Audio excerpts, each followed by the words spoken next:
Vamos falar da POSP no programa Piracicaba agora. É educação e os educadores tendo destaque aqui no nosso programa. Vai lá.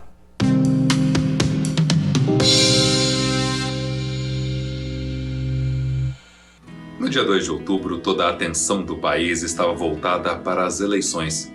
A presidenta da POSP, professora Bebel, foi reeleita com mais de 155 mil votos. Meu voto ele acontece em todo o estado de São Paulo, até pela característica, né, da minha representação, que não foi só professores dessa vez, foi funcionários públicos, foi também Sem Terra, foi também Movimento de Moradia. E esse é um reflexo, né? Eu saio de uma votação de 87 mil, vou para 154 mil. Isso, para mim, representa, na verdade, o reconhecimento do meu trabalho, que não é fácil. Então, o reconhecimento é isso, lutar contra a perda dos direitos dos profissionais da educação, né? Desde a carreira, que nós vamos lutar para reconstituir, né? Até mesmo a previdência que tem os salários aí dos servidores confiscados. A professora Bebel, que estava licenciada da POSP para disputar a reeleição, retoma o cargo de presidenta da entidade. O Educação na TV parabeniza a deputada pela bela campanha realizada. A POSP no programa Piracicaba agora, o padre Lancelotti, gente, ele recebeu uma homenagem, que na verdade é uma premiação, um título muito importante. Vamos ver com a POSP, vai lá. Na semana passada, o padre Júlio Lancelotti foi escolhido o intelectual do ano pela União Brasileira dos Escritores. Formado em pedagogia, padre Júlio esteve junto com a POSP em vários momentos. Vamos relembrar um deles, num debate sobre violência escolar. Eu acho que a gente primeiro precisa saber qual é a violência nas escolas. Para mim, a primeira violência na escola é a forma como o poder público trata o professor e como trata os alunos. Ter uma classe com mais de 40 alunos, isso é uma violência. Ter professores nas condições que estão os nossos professores, isso é uma violência. Não ter orientadores educacionais nas escolas, não ter uma escola mais inserida na comunidade, aberta à comunidade e que os alunos sejam atendidos na sua complexidade, nas suas necessidades, essa é a violência. Nós da POSP aplaudimos a merecida homenagem feita ao padre Júlio Lancelotti. Seguindo a lição de Paulo Freire, ele une o seu pensamento à sua prática, sempre em defesa dos mais vulneráveis.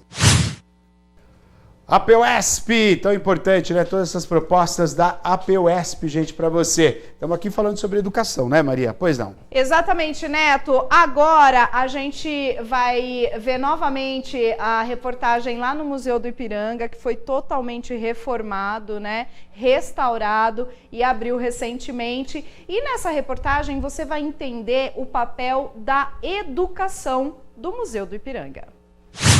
Na segunda parte da reportagem especial no novo Museu do Ipiranga, iremos nos aprofundar sobre o papel da educação dentro deste ícone cultural do estado de São Paulo. O Museu do Ipiranga, ele é o museu público mais antigo da cidade de São Paulo, né? Ele foi aberto ao público no final do século XIX, né, 1895. E desde esse momento, né, a partir desse momento, ele sempre teve uma relação muito intensa com a educação formal.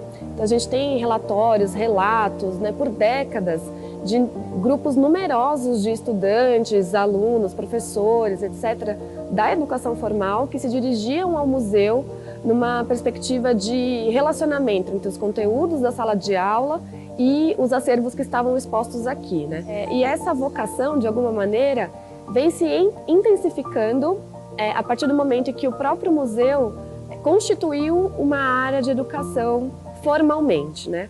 Isso aconteceu muito tempo depois, só em 2001 que a gente teve uma contratação efetivamente voltada para as questões da educação no Museu do Ipiranga. E aí que se formou uma área para pensar e estruturar programas nesse campo de atuação. E isso vem se intensificando ao longo do tempo com uma pergunta institucional, né, de qual que é o papel da educação dentro do museu e dentro dos seus programas de atuação. Agora, do ponto de vista das escolas, a gente intensificou muito nos últimos anos um trabalho de escutas relacionadas aos profissionais de educação. Então, essa é uma relação também muito longeva, mas que a gente fortaleceu muito durante os anos de fechamento do museu, mantendo as formações de professores, mantendo programações de aproximação com esse público, né, que a gente entende os professores também como um público do museu, mesmo quando não estão acompanhados de seus alunos. Então, essa perspectiva formativa é muito importante para a gente também. E no projeto da reabertura, a gente realizou uma ação que era justamente chamada de escutas com grupos sociais. E um desses grupos eram grupos de professores. E aí a gente pensou professores de diversas disciplinas também. Então, não somente da disciplina de História, né, que hoje é a área em que o museu concentra suas atividades, né, seu campo de pesquisa, mas professores de outras disciplinas também. Então, a gente teve essa escuta com os professores, pensando suas perspectivas, suas expectativas, suas necessidades em relação ao que o museu ia preparar para a reabertura. E, de alguma maneira, todas essas informações nos ajudaram a pensar materiais voltados para a preparação desses grupos no momento em que eles desejam vir ao museu. A supervisora de Educação e Ação Cultural do museu nos explicou também como os roteiros de visita para as escolas são baseados em cada faixa etária. O trabalho de educação que a gente realiza aqui no museu busca levar em consideração o contexto dos estudantes, dos professores que estão em sala de aula, em especial na rede pública de ensino.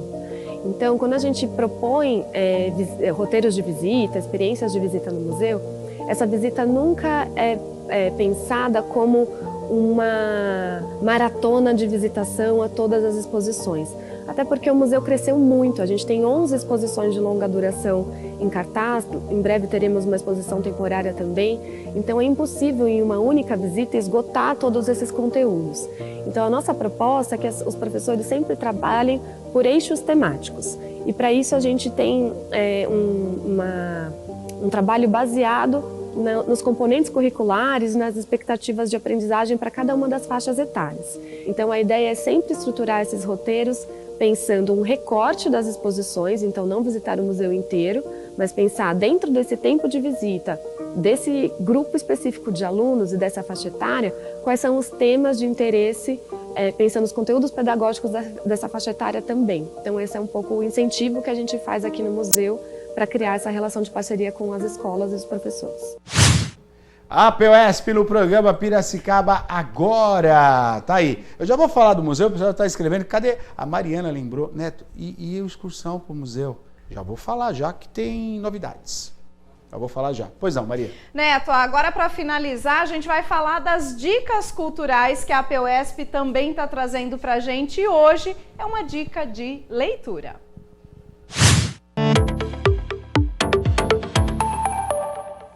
Eu sou André Gravatá, sou poeta e educador e estou aqui para falar do livro que eu lancei que se chama Aniversário da Terra, é uma dica cultural para vocês. Esse é um livro de poesia que existe também como um convite para que a gente se aproxime da terra em busca das nossas raízes brasileiras, das nossas raízes mais poéticas e imaginativas, das nossas raízes do dia a dia, que a gente às vezes acaba ignorando. Aqui, nesse livro, raiz é uma palavra muito importante porque é um chamado mesmo, para a gente viver a poesia como um jeito de estar mais presente, de estar mais aqui, estar mais no agora, e ao mesmo tempo de a gente perceber a poesia como algo muito, muito próximo, muito cotidiano. A poesia não pode ser algo distanciado só para algumas pessoas. Assim como a gente às vezes fala, né, que as crianças nascem poetas, eu também acredito que os adultos e as crianças, quem quer que seja, tem essa força poética ainda dentro de si. E esse é um livro para isso, para a gente lembrar da poesia como uma força dentro da gente, como uma força que pode abrir caminhos. A POSP no programa Piracicaba Agora, parabéns aí ao poeta, né? Que livro bonito, né? A gente precisa ter a prática de ler poesias. Ajuda, viu, gente? Muito bom.